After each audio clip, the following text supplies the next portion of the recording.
গর্ভাবস্থায় মূলা খাওয়া কতটা উপকারী সত্যিটা জানলে আপনি অবাক হবেন।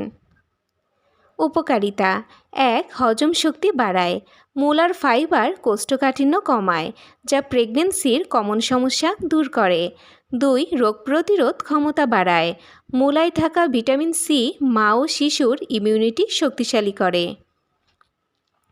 ৩. রক্তচাপ নিয়ন্ত্রণে সাহায্য করে। মূলার পটাশিয়াম রক্তচাপ ঠিক রাখতে সাহায্য করে, যা গর্ভাবস্থায় খুবই জরুরি। ৪. বেবির টিস্যু হাড় গঠনে সাহায্য করে।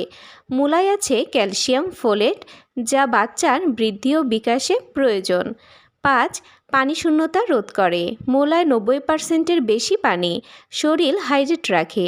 গুরুত্বপূর্ণ সতর্কতা: মূলা অবশ্যই ভালোভাবে ধুয়ে রান্না করে বা সিদ্ধ করে খাবেন, কারণ কাঁচা মূলায় জীবাণু থাকতে পারে।